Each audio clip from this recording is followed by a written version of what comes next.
مبارکباد دینے آ رہے تھے کہ اچانک ان کی نظر زمین کے ایک غیر معروف طبقہ پر پڑی۔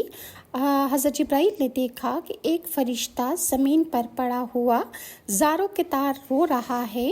حضرت جبرائیل علیہ السلام اس کے پاس تشریف لے گئے اور آپ نے اس سے ماجرا پوچھا تو اس فرشتے نے کہا کہ اے جبرائیل، میں وہی فرشتہ ہوں جو پہلے آسمان پر 70,000 فرشتوں کی قیادت کرتا تھا۔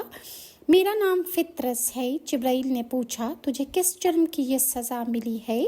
اس فرشتے نے عرض کی کہ مرضی معبود کو سمجھنے میں مجھے ایک پل کی دیر لگی تھی، جس کی میں یہ سزا بھگت رہا ہوں کہ میرے بال اور پر جل گئے ہیں اور یہاں میں تنہائی میں پڑا ہوا ہوں۔ اے جبرائیل، خدارا میری کچھ مدد کرو۔ ابھی جبرائیل علیہ السلام کچھ جواب نہ دینے پائے تھے